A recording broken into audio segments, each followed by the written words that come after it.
Bismillahirrahmanirrahim. Lecture of Chemistry for 9th class. Today we will discuss about Newland's octaves as well as Mendeleev's periodic table. आज हम Newlands octaves और Mendeleev periodic table के बारे में बात करेंगे. अगर हम बात करें तो after successful determination of correct atomic masses of elements by Cannizzaro in 1860 attempts were again initiated to organise elements. के 1860 में कैनिज़ारो ने करेक्ट एटॉमिक मैसेज जो हैं एलिमेंट्स के वो डिटरमिन किए थे. 1860 में कैनिज़ारो एक साइंटिस्ट था. उसने क्या किया था, उसने एलिमेंट के करेक्ट एटॉमिक मैसेज जो हैं वो डिटरमिन किए थे. उसके बाद क्या हुआ कि पीरियोडिक बेसिकली जो एलिमेंट्स डिस्कवर हुए थे उनको अरेंज करने के लिए, उनको ऑर्गेनाइज करने के लिए फिर से एफर्ट्स की गई. तो इसी सिलसिले में 1864 में न्यूलैंड ने एक लॉ प्रपोज किया था जिसको लॉ ऑफ ऑक्टेव का नाम देते हैं. 1864 में न्यूलैंड्स ने एक लॉ प्रपोज किया था. उस लॉ को हम लॉ ऑफ ऑक्टेव्स कहते हैं. So students we need to know that what is octave. तो ऑक्टेव्स का मतलब बेसिकली है 8. ऑक्टेव्स का क्या मतलब है? 8. इसका ये मतलब है कि इस जो न्यूलैंड का लॉ है उसको कुछ इस तरह से डिफाइन किया जाता है. He noted that there was a repetition in chemical properties of every 8th element if they were arranged by their increasing atomic masses. He compared it with musical notes. यानी कि जो न्यूलैंड है उसका ये कहना था कि अगर आपके पास इस तरह से 7 एलिमेंट हैं लाइक 1 2 3 4 5 6 7 और यहाँ पे आपके पास 8th एलिमेंट आ रहा है. तो ये जो 8th एलिमेंट है इसकी जो प्रॉपर्टीज़ हैं वो फर्स्ट एलिमेंट से मिलती जुलती होंगी. ये जो 8th एलिमेंट है इसकी जो प्रॉपर्टीज़ हैं वो फर्स्ट एलिमेंट के साथ मिलती जुलती होंगी. इसे क्या कहते हैं? इसे लॉ ऑफ ऑक्टेव्स कहते हैं. सिमिलरली स्टूडेंट्स, अगर आप 2 को 1 कंसीडर कर लो, यानी अगर आप यहाँ से काउंटिंग स्टार्ट कर लो तो यहाँ पे क्या होगा? 1 2 3 4 5 6 7 और यहाँ पे आपके पास 9 वाला एलिमेंट आ जाएगा. तो इस 9 की जो प्रॉपर्टीज़ हैं वो सेकंड वाले एलिमेंट के साथ मिलती जुलती होंगी. सिमिलरली अगर हम 3 से काउंटिंग स्टार्ट कर लें, यहाँ से हम 1 कंसीडर कर लें तो 1 2 3 4 5 6 7 8 यहाँ पे आपके पास 8th एलिमेंट जो है वो ये होगा और इसकी प्रॉपर्टीज़ जो हैं वो अगेन जो है वो फर्स्ट एलिमेंट के साथ मिलती जुलती होंगी. इसका ये कहना है कि basically there is a repetition of properties. यहाँ पे जो प्रॉपर्टीज़ हैं उनकी रिपीटिशन हो रही है. और किस तरह से हो रही है कि हर 8th एलिमेंट जो है उसकी प्रॉपर्टीज़ फर्स्ट वन से मिलती जुलती हैं. सिमिलरली अगर आप 9th वाले को देखो तो इसकी प्रॉपर्टी सेकेंड से मिलती होंगी. अगर आप 10th वाले को देखो तो इसकी प्रॉपर्टी जो है वो 3rd वाले से मिलती होंगी. सिमिलरली अगर आप 11th वाले एलिमेंट को देखो तो इसकी प्रॉपर्टी जो है वो 4th वाले एलिमेंट से मिलती जुलती होंगी. तो इसे लॉ ऑफ ऑक्टेव्स कहा जाता है. ओके स्टूडेंट्स, इसे क्या कहा जाता है? इसे लॉ ऑफ ऑक्टेव्स का नाम दिया जाता है. Now there are some demerits of Newland's octave. His work could not get much recognition as no space was left for undiscovered element. The noble gases were also not known at that time. अब जो Newland octaves था इसके law में, इसके periodic table में एक problem था.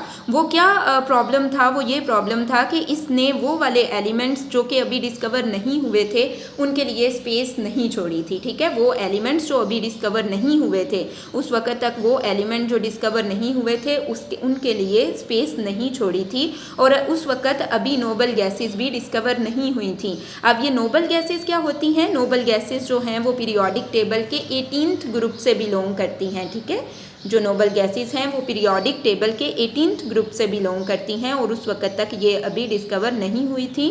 और जो न्यूलैंड है उसने इन एलिमेंट्स के लिए जगह नहीं छोड़ी थी.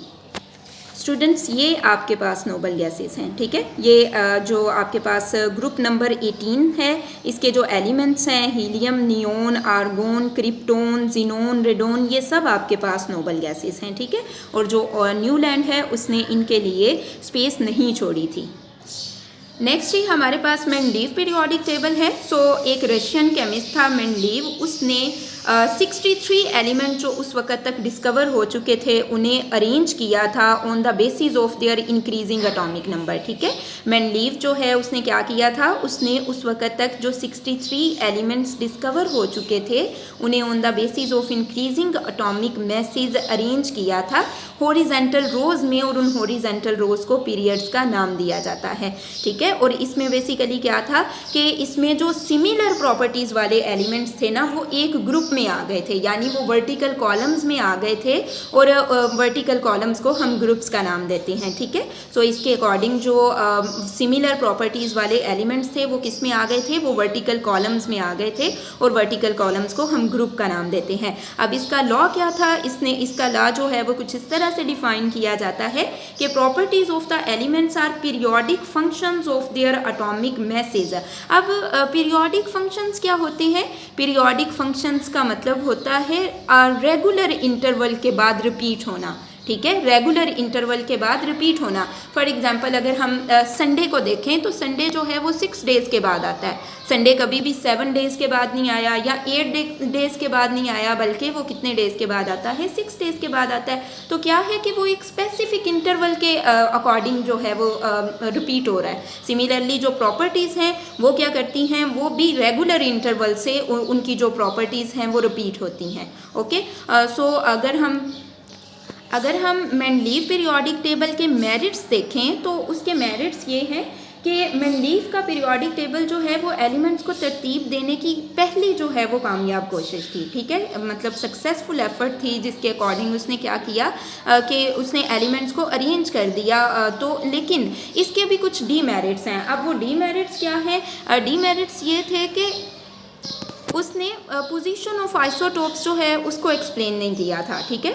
उसने क्या किया था कि पोजीशन ऑफ आइसोटोप्स जो है एक तो उसको एक्सप्लेन नहीं किया था, दूसरा wrong order of atomic masses of some elements, और कुछ एलिमेंट्स ऐसे थे जिनके जो एटॉमिक मैसेज थे ना उनके रॉन्ग आर्डर थे। फॉर एग्जांपल अगर आप लिथियम की अगर हम बात करें तो उसके बाद हमारे पास नेक्स्ट एलिमेंट जो आता है वो बेरिलियम है, ठीक है। और बेरिलियम का मैस उस वक्त जो डिस्कवर किया गया था स्टूडेंट्स वो 38.5 के राउंड अबाउट था, ठीक है। तो फिर अगर इसका एटॉमिक मैस जो है वो 38.5 के राउंड अबाउट था तो इसे कार्बन के बाद आना चाहिए था, क्योंकि कार्बन का एटॉमिक मैस 12 है, लेकिन ये तो कार्बन से पहले आता था। तो ये बेसिकली जो है वो प्रॉब्लम था, जिसकी वजह से ये पता चला कि एलिमेंट्स को एटॉमिक मैसेज की बेस पे अगर हम अरेंज करेंगे पीरियोडिक टेबल में तो ये सक्सेसफुल अरेंजमेंट नहीं होगी। Now students, mark the question related to Newland's octaves and Mendeleev periodic table. So the first question will be define law of octaves. So answer of this question will start from here and ends at this point. Similarly, the next question will be what are the demerits of Newland's octaves. So these are the demerits of Newland's octaves. Start from here and ends at this point. The third question will be define Mendeleev periodic table.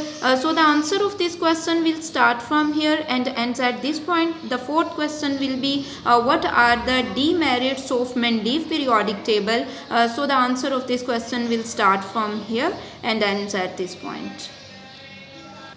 अब Urdu medium वाले students question mark कर लीजिए। तो first question जो यहाँ से आएगा वो ये है कि लॉ ऑफ ऑक्टेव्स की तारीफ़ करें, तो इसका आंसर आप यहाँ से यहाँ तक लिखेंगे। सेकंड क्वेश्चन ये है, सेकंड क्वेश्चन ये होगा कि लॉ ऑफ ऑक्टेव्स के डीमेरिट्स लिखें यानी नकाइस लिखें, तो इसका आंसर आप यहाँ से यहाँ तक लिखेंगे। थर्ड क्वेश्चन है मेंडलीव पीरियोडिक टेबल की तारीफ़ करें, तो इसका आंसर आप यहाँ से यहाँ तक लिखेंगे, ठीक है। लास्ट क्वेश्चन जो यहाँ से बनेगा वो ये है कि मेंडलीव पीरियोडिक टेबल के नकाइस लिखें, तो इसका आंसर आप यहाँ से यहाँ तक लिखेंगे।